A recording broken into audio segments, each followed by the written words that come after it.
Hello विद्यार्थियों, आज पुनः आप लोगों का स्वागत है, अभिनंदन है।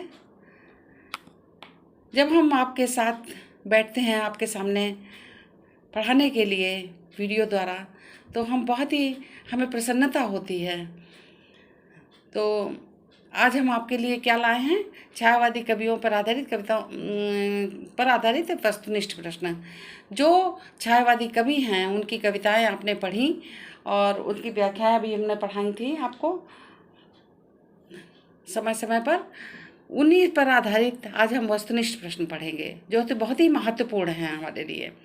तो जो सुमिता नंदन पंत है, उनकी कविताएं थी मौन निमंत्रण, प्रथम रश्मि या धरती कितना देती है, ठीक है। और सूर्यकांत त्रिपाठी निराला की यहाँ मंदिर का दीप, इसे नीरव जलने दो, बीन भी मैं हूँ तुम्हारी रागनी भी हूँ, भिक्षुक वर दे भिक्षुक अलग है कविता, और वर दे वीणा वादन वर दे, ये है सूर्यकांत त्रिपाठी निराला की। और फिर इसके पश्चात कामायनी आंसू, ये है जयशंकर प्रसाद की। तो ये इन कविताओं पर आधारित आज हम वस्तुनिष्ठ प्रश्न पढ़ेंगे। पहला प्रश्न है, जयशंकर प्रसाद के द्वारा रचित विरह काव्य कौन सा है? आंसू, झरना, चंद्रगुप्त, कामायनी। का आंसू है। कामायनी में कुल कितने सर्ग हैं? कामायनी में कुल 15 सर्ग हैं। पहले ये हमने शॉर्ट में कामायनी के विषय में बताया था, तो उसमें भी ये प्रश्न आए हैं। पंत जी निम्नलिखित में से किस काल के कवि माने जाते हैं?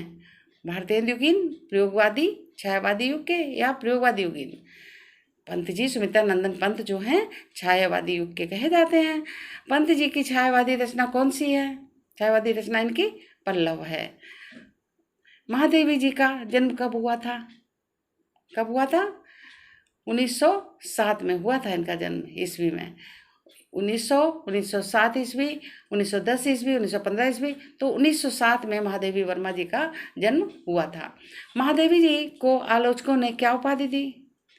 भाई ऐसा था, महादेवी जी जो हैं कृष्ण जी की भक्त थी, और मीराबाई भी कृष्ण जी की भक्त थी। मीराबाई पहले हुई, तो वो बहुत प्रसिद्ध हैं, भगवान श्री कृष्ण के भजन करने के लिए गाती थी।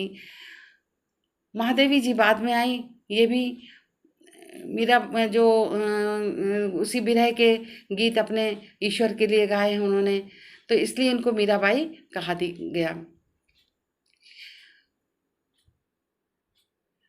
मीराबाई, आधुनिक मीरा, वेदना की रानी, और इनमें से कोई नहीं। मीराबाई नहीं, इनको आधुनिक मीरा कहा गया। सॉरी, महादेवी जी को आलोचकों ने क्या बात दी? आधुनिक मीरा। महादेवी जी की सबसे पहली, इसमें आंसर लिखना रह गया है, ये इसका आंसर यही होगा, आधुनिक मीरा। महादेवी जी की सबसे पहली काव्य कृति कौन सी है? नीरजा, सांध्य गीत, निहार, ये संध्या नहीं सांध्य गीत है, और रश्मि। तो इसकी निहार जो है महादेवी जी की पहली काव्य कृति है। पंत माने सुमिता नंदन पंत की प्रगतवादी रचना कौन सी है? पल्लव, वीणा, ग्रंथि, ग्राम्य, कौन सी है? घा। पंत जी की प्रगतवादी रचना कौन सी है? घा, ग्राम्य। महादेवी जी की कविता में करुणा की प्रधानता किसके काव्य में है? यहाँ पर ये टाइपिंग में गड़बड़ हो गया है। महादेवी जी के काव्य में करुणा की प्रधानता किसके प्रभाव से हुई? यहाँ पे क्या है? काव्य में। अद्वैत दर्शन, बौद्ध दर्शन, शैव दर्शन, गांधी दर्शन। बौद्ध दर्शन के कारण इनके काव्य में, कविता में करुणा की प्रधानता का प्रभाव है। प्रश्न नंबर 10, पंत जी की परिवर्तन कविता इनमें से किस संकलन में संकलित है? पंत जी की, अब ये जो प्रश्न है इनको एक बार पढ़ने से नहीं आएगा, एक दो बार आप इनको पढ़िए, उसके बाद आप लेके बैठिए, आंसर बिना देखे प्रश्न का आप उत्तर देते जाइए, तो आपको ये रट जाएंगे। अब चलिए बताते हैं, पंत जी की परिवर्तन कविता इनमें से किस संकलन में संकलित है? परिवर्तन कविता किस में संकलित है?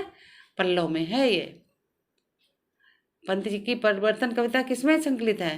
पल्लव परिवर्तन आपने पढ़े हैं। महादेवी जी को किस काव्य संग्रह में उन्हें भारतीय ज्ञानपीठ का पुरस्कार प्राप्त हुआ?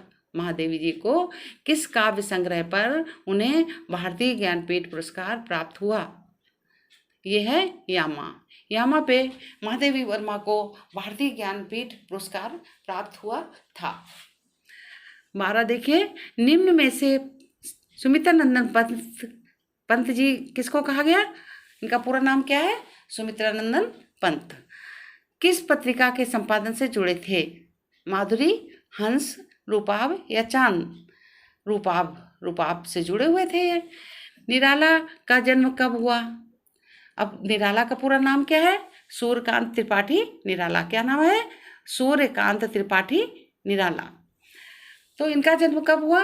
1890 में ईस्वी में, 1895 ईस्वी में, 1897 ईस्वी में या 1905 ईस्वी में। तो कब जन्म हुआ? इसका उत्तर है 1897 ईस्वी में। पंत जी कहाँ के निवासी थे? सुमित्रानंदन पंत जो है कहाँ के निवासी थे? अल्मोड़ा के, रानीखेत के, कौसानी के, नैनीताल किसके थे? कौसानी के रहने वाले थे, निवासी माने रहने वाले हैं ना। निराला किस प्रकार के कवि माने जाते हैं?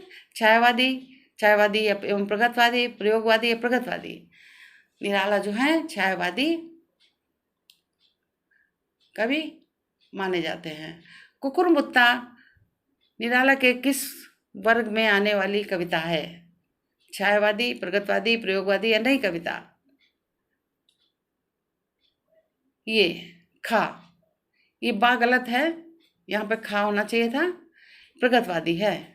ध्यान दें, हमारे बोलने पे ध्यान दें। कुकुरमुत्ता निराला के किस वर्ग में आने वाली कविता है? प्रगतवादी। देख वसुधा का यौवन भार में कौन सी शब्द शक्ति है? देख वसुधा का यौवन भार में कौन सी शब्द शक्ति है? अभिधा, लक्षणा, व्यंजना या ये सभी? नहीं, सब नहीं है, इसमें लक्षणा शक्ति है। कामायनी में कुल कितने सर्ग हैं? कामायनी में 12, 14, 15 या 10? कामायनी में कुल 15 सर्ग हैं।